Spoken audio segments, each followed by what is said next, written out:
Саламатсыздар, менің есімім Самит Талғатұлы. Мен Қытаймен бизнес курсының 10-шы топ түлегімін. Қызылордада онлайн түрде оқыдым. Мен жалпы осы 4 жыл бойы бакалаврда білім алдым. Ондай бірден диплом алғаннан кейін бірден ондай жұмыс шыққан жоқ маған. Түрлі жерге бардым, жұмыспен бардым. 1 жылдай жүрдім, бос жүрдім. Сонымен ондай жұмыс болмағаннан кейін осындай кеңестер алдым. Достарым осы тендермен айналысатын көріп жүргем. Бірақ ұтатынын білмеймін, бірақ қатысып жүрді әйтеуір тендерге. Содан мен де көріп өзім тендермен айналысайыншы деп шештім. Осы достарым тендер туралы курсқа қатысып жүрген көретін тұғым. Енді мен де өзім бір осы тендер туралы курсқа қатысайын деп шештім. Негізі көбірек ақша тапқым келді. Сонымен осы енді үйлену керек, ақша көп керек қой. Кімге болмасын ақша көп керек. Тендерді бұл Қазақстаннан тауар алатын болсаң ұта алмайсың. Қытайдан алу керек, арзан бағада алу керек. Негізі тендердің жалпы түсінігі арзан бағада алып келіп, қымбатқа өткізу ғой. Содан бастап мен өзім тендермен айналысқам, Қытайдан зат әкелу болды, ойым бәрі.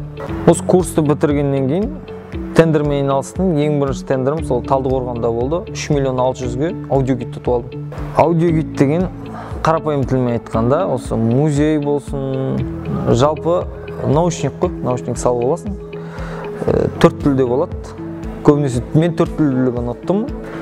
Жалпы музейлерде болады, мысалы гид болады ғой.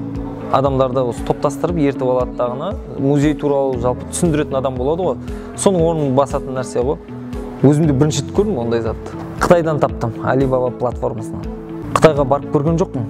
Онлайн түрде заказ бердім. Жалпы суммасы Қытайдан алып келуім бар, Талдықорғанға қарай жеткізуім бар. Полный жеткізіп берумен 2 миллион 200 мың болды. Жалпы өзім бардым Талдықорғанға.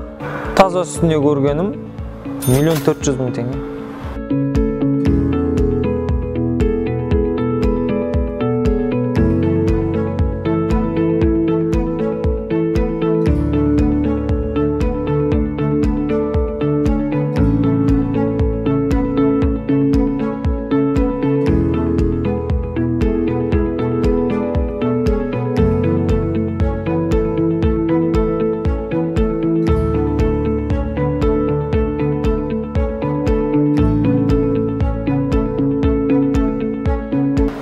Бір штук затты алып Талдықорғанға газельмен бардым.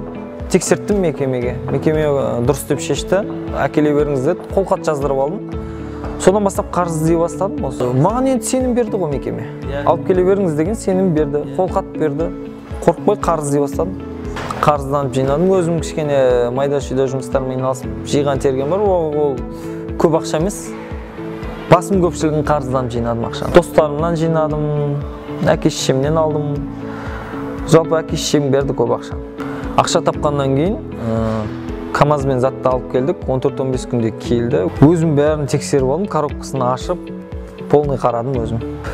Енді затымды өткізіп қойдым, накладнойымды алдым. Енді мекемеден жалпы маған ақша түскен күтіп отырмын. Қарыздарымды қайтаруым керек емес па? Жалпы осы Қытаймен бизнес курс арқылы көзім ашылды. Тендермен айналыса бастадым. Бұдан да үлкен тендермен айналысқым келеді. Рахмет, жігіттерге рахмет, Елдосқа рахмет, командаға рахмет. Бәріне кеңес берем, оқуға, курсқа қатысуға кеңес берем. Қазір айлыққа жұмыс істеуге ондай желание болмайды екен осыдан кейін. Өйткені адам пайданың көп екенін көргеннен кейін айлыққа емес, бұны күтпейсің да. Жұмысты қалай тез атқарасың, ақшаны табасың.